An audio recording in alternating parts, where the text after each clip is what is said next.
a lot, but you come into this world by yourself and you leave by yourself. Mm-hmm. It's that simple. So with that being said, your goal should be self mastery throughout this whole entire journey. You should be Definitely. looking at every single aspect of how can I be a better version of myself today, just like you said with yesterday, with the Mm-hmm. mindset that these dudes have. But the discovery that you make within yourself, and you start to understand what you don't like, what you into, what you not into. Definitely. But you can carry that on to other people, and other people, that energy to me vibrates off as somebody's going to start thinking in the individual aspect as well, but with the oneness of what's going on around us. So the thing is that I don't know is when spirituality was taught to a lot of people, but this is why I think this podcast was so important, because we need to start teaching these things again. Like, for example, your parents don't tell you that you can be something great. Go ahead and do it. They tell you, go to school, walk this path, boom. I was watching Amon Shepherd, and he said, if a kid picks up a camera, their parent would tell him, put it down. You don't know if that kid is going to be the most amazing photographer in the world. Yeah. But now they're discouraged throughout their whole life because you told them, do not touch this object. For example, you like to play basketball.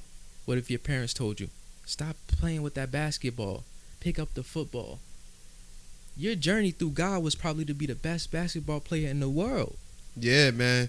Like high school was so long ago for me, Mm-hmm. but I always bring up the story about me playing basketball in high school. Let's hear the entire story. Talk about it. Talk about it. So just to start like everything off, in the 8th grade, I was in science class. We had like an 8th grade project, and we had to like pick a career. So of course, me being a 13, 14-year-old kid, I'm a pick NBA player. Yeah. Of course. So my teacher, Mr. Keita at the time, if y'all went to Delran Middle, y'all know exactly who this is. Y'all about to laugh as soon as y'all hear this name.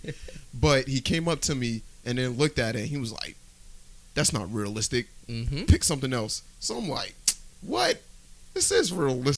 It made me think in a way where once he told me that, that was the first fire that I honestly ever remember being like lit inside of me, where I was always that type of kid. If somebody told me I couldn't do something, I automatically thought the opposite of what they was like saying or why they was leading me to believe that. Now, let me ask you this. Around that time, how old were you?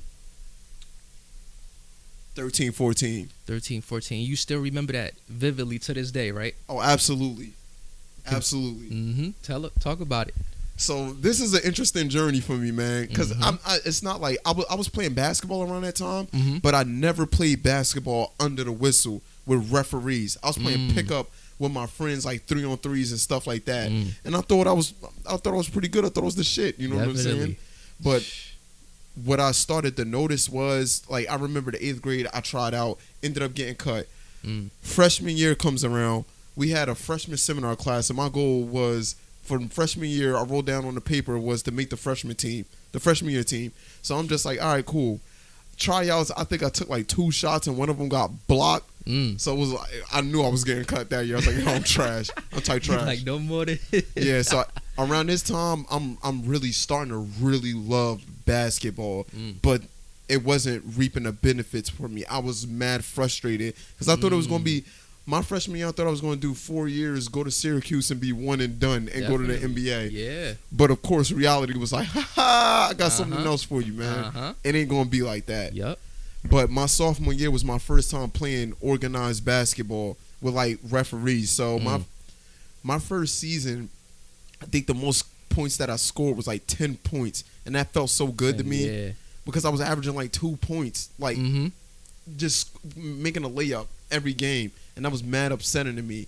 But by the end of my sophomore year, I had like a 3-game stretch where my scoring just like it doubled, where it went from 8. The next week it went to 16, and then I got 32. That growth. Yeah, man. And it's like that whole time period from my sophomore year, within the matter of 5 or 7 months, I really started to like buckle down on what I was doing, because I seen, like you said, and I was like, oh, that's a little sign. I could actually be good at this. Yeah. And just to be 16 and just getting jumped into the fire of doing something that everybody's been doing since like they was like 8 at this point. And this is like my first year. Then the next year, going into my junior year, the summer of that year, we had 2 practices for the middle school kids and the JV and varsity. So the middle school kids practice, I believe, was like from 8 to 10. And then JV and varsity was from 10 to 12. I would get there literally like at 7 o'clock in the morning, like before everybody else. I would walk from here to the middle school. It's probably like, I'll say like 2 miles away from my house. I'll go there. I'll do what I got to do for like an hour before anybody get there. Practice with the middle school kids and then practice with the JV. But yet again, doing that, the coach wasn't noticing at all. He's just saying that I was showing up and then put me on the JV side when it's time to scrimmage. Yep. So at this time, I'm just like, oh my God, like how much more do I have to do? But the thing about that is you tried to impress the coach. Yeah. Then later on in life, you probably learned, let me impress myself and other people gonna notice me. No, absolutely. That's like the biggest thing that I learned. But eventually he took notice to my work ethic. He actually put me on the first team or whatever. But 4 months later I ended up tearing my ACL, so my season was shot junior year. It was totally shot. So I'm just like, oh my God, I can't catch a break for you nothing. Like that's crazy. Yeah, man, but something in me kept saying like, yo, that would be the worst mistake if you was to stop right here. And I didn't understand why, because I'm sitting here in a position that I was like in, like I'm not getting none out of it even to begin with, so I could just stop and nobody would ever notice and nobody would ever care. That was the kind of mindset that I got, honest truth, that I had until once I went to college. The dream for me to even play basketball like outside of college began to like start dwindling down. You know what I mean?